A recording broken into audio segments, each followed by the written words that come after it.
Baby ಅವ್ರ ಅಮ್ಮ ready ಆಗ್ತಾ ಇದ್ದಾರೆ. ನಮ್ಮ ಅತ್ತೆ ಸೀರೆ ಉಡಿಸ್ತಾ ಇದ್ದಾರೆ. ಇಲ್ಲೊಬ್ಳು ಅವಳ ಫೋನಲ್ಲಿ ಬ್ಲಾಗ್ ಮಾಡ್ತಾ ಇದ್ದಾಳೆ. ಇಲ್ಲಿ ಇಬ್ರು ಸುಮ್ಮನೆ ಕುತ್ಕೊಂಡು ನೋಡ್ತಾ ಇದ್ದಾರೆ.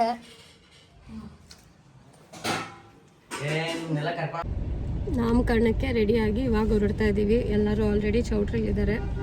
ನಾವೇ ಲೇಟ್ ಎಂಟ್ರಿ. ಎಲ್ಲರೂ ರೆಡಿ ಮಾಡಿ ಕಳಿಸಿ ನಾವಿಬ್ರು ನಿಧಾನಕ್ಕೆ ಹೋಗ್ತಾ ಇದ್ದೀವಿ. ಇನ್ನು ಎಷ್ಟೊತ್ತಾಗತ್ತಪ್ಪ ಚೌಟ್ರಿ ಸಿಗತ್ತೆ?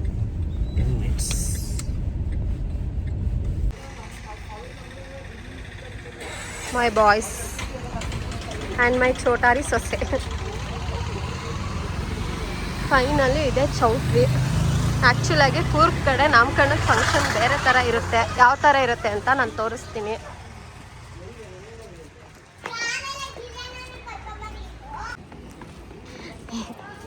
ಮೇನ್ ಫಂಕ್ಷನಲ್ಲಿ ಮಾಡಿಸ್ಕೊತಾ ಇಲ್ಲ. ನನ್ನ ನಾದ್ನಿದೆ ಫೋಟೋಶೂಟ್ ಜಾಸ್ತಿ ನಡೀತಾ ಇದೆ.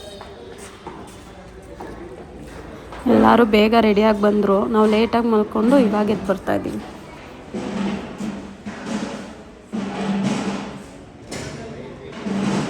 ನೋಡಿ ವೆಲ್ಕಮ್ ಡ್ರಿಂಕು ಎಲ್ಲರಿಗೂ ನಮ್ಮ ಮಂಜು ಜೊತೆ ಕೊಡ್ತಿದ್ದಾರೆ. ನೋಡಿ ನಮ್ಮ ಮಂಜು ಜೊತೆ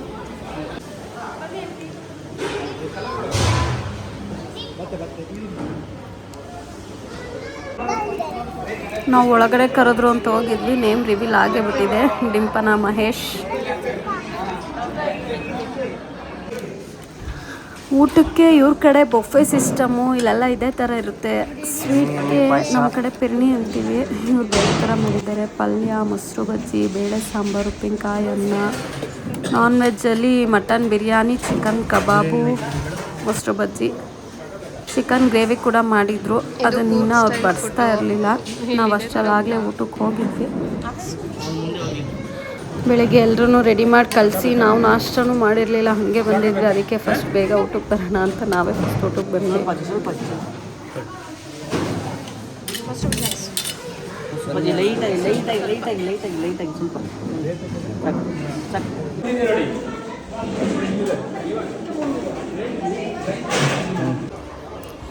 ಊಟ ಎಲ್ಲ ಮುಗಿಸ್ಕೊಬಂದು ಆಚೆ ಐಸ್ ಕ್ರೀಮ್ ಕೊಡ್ತಾಯಿದ್ರು.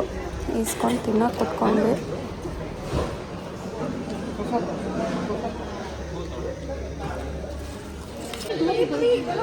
ಯಾರು ಫಂಕ್ಷನ್ ಮುಗಿಸಿ ಕೂತಿದ್ದಾರೆ.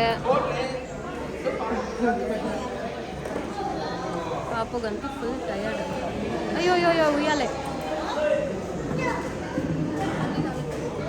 ಫಂಕ್ಷನ್ಗಳಲ್ಲಿ ಮಕ್ಕಳನ್ನ ಇಟ್ಕೊಳ್ಳೋದು ಸೀರಿಯಸ್ಲಿ ದೊಡ್ಡ ಟಾಸ್ಕ್ ಆಗಿರುತ್ತೆ. ಇವಾಗ ಅಲ್ಲಿ ಉಯ್ಯಾಲೆ ಸಮೇತ ಒಂದು ಮಗು ಕೆಳಗೆ ಬಿದ್ದಿರೋದು.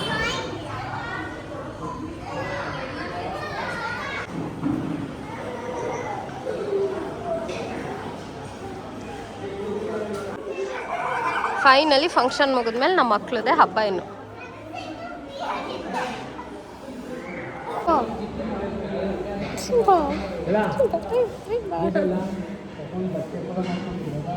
ಅಜ್ಜಿ ಎಲ್ಲಿ? ಅಜ್ಜಿ ಡಿಂಪ ಯಾರದು? ಯಾರದು ಡಿಂಪ? ಯಾರದು? ಯಾರಮ್ಮ ಅದು? ಎಲ್ಲರೂ ಇವಾಗ ಇಲ್ಲಿಂದ ಮನೆಗೆ ಹೊರಡ್ತಾ ಇದ್ದೀವಿ.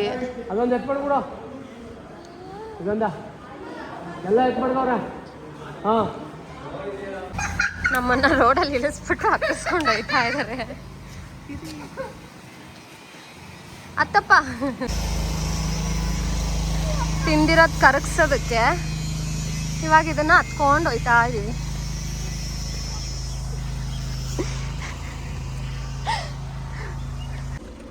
ಫೈನಲಿ ಮೈಸೂರು ಕಡೆಗೆ ಪಯಣ. ಈಗ ಪಾಪು ಮಲಗಿದ್ದಾಳೆ.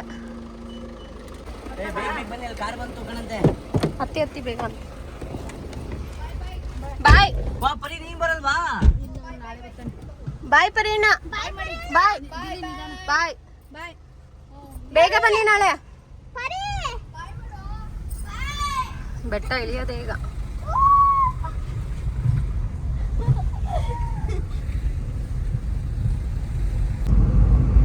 ನಾವು 5 ಹೊರಡ್ತಾ ಇದ್ದೀವಿ. ಎಷ್ಟೊತ್ತು ಬೇಕಪ್ಪ ಮೈಸೂರು ರೀಚ್ ಆಗೋಕ್ಕೆ?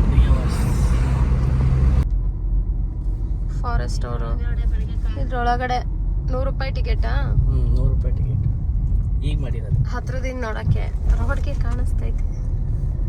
ನಾವಲ್ಲಿ 30 ರೂಪಾಯಿ ಕೊಟ್ಟಿರೋದು ಅಲ್ಲಿರೋ ಆನೆಗಳಿಗೆ. ನಮ್ಮ ಮೈಸೂರು ದಸರಕ್ಕೂ ಇಲ್ಲಿಂದ ಆನೆಗಳು ಬರುತ್ತೆ ಅಂತ ಹೇಳ್ತಾರೆ. ನೈಟ್ ಟೈಮ್ ಅಲ್ವಾ ಇಲ್ಲಿ ಆನೆ ಜಾಸ್ತಿ ಓಡಾಡೋದು. ಏನಂತ ಕರೀತಾರೆ? ಇಲ್ಲ ಅಂದರೂ ಈ ರೋಡಲ್ಲಿ ತುಂಬ ಸಲ ಓಡಾಡಿದ್ದೀನಿ. ಆದರೂ ಬಂದಾಗೆಲ್ಲ ಇದನ್ನ ಏನಂತಾರೆ ಅಂತ ಕೇಳ್ತಾನೆ ಇರ್ತೀನಿ. ಎಷ್ಟು ಜೋರಾಗಿ ಉರಿತೈತೆ. ಹುಣಸೂರು ಡಿವಿಯೇಷನ್ ಮಧ್ಯದಲ್ಲಿ ಜೋರಾಗಿ ಬೆಂಕಿ ಉರಿತಾ ಇತ್ತು. ಯಾಕೆ ಅಂತ ಗೊತ್ತಿಲ್ಲ. ಏನಾದರೂ ಒಣಗಿರೋದು ಗಿಡ ಒಣಗೋಗಿರೋದಕ್ಕೆ ಹಚ್ಚವರು ಏನೋ. ಫೈನಲ್ಲಿ ಮನೆಗೆ ಬಂದ್ವಿ. ಎಷ್ಟು 7:45 ಆಗಿದೆ. ಸಖತ್ ಟ್ರಾಫಿಕಿಂದ ಲೇಟ್ ಆಯಿತು. ಕರೆಂಟೇ ಇಲ್ಲ. ನೋಡೋದ್ರಲ್ಲ, ಇದಾಗಿತ್ತು ಇವತ್ತಿನ ನಮ್ಮ ಮಿನಿ ಬ್ಲಾಗ್. ಮತ್ತೆ ನೆಕ್ಸ್ಟ್ ವಿಡಿಯೋಲಿ ಸಿಗೋಣ. ಈಗ ಹೋಗಿ ರೆಸ್ಟ್ ಮಾಡಬೇಕು. Bye. Thank you for watching.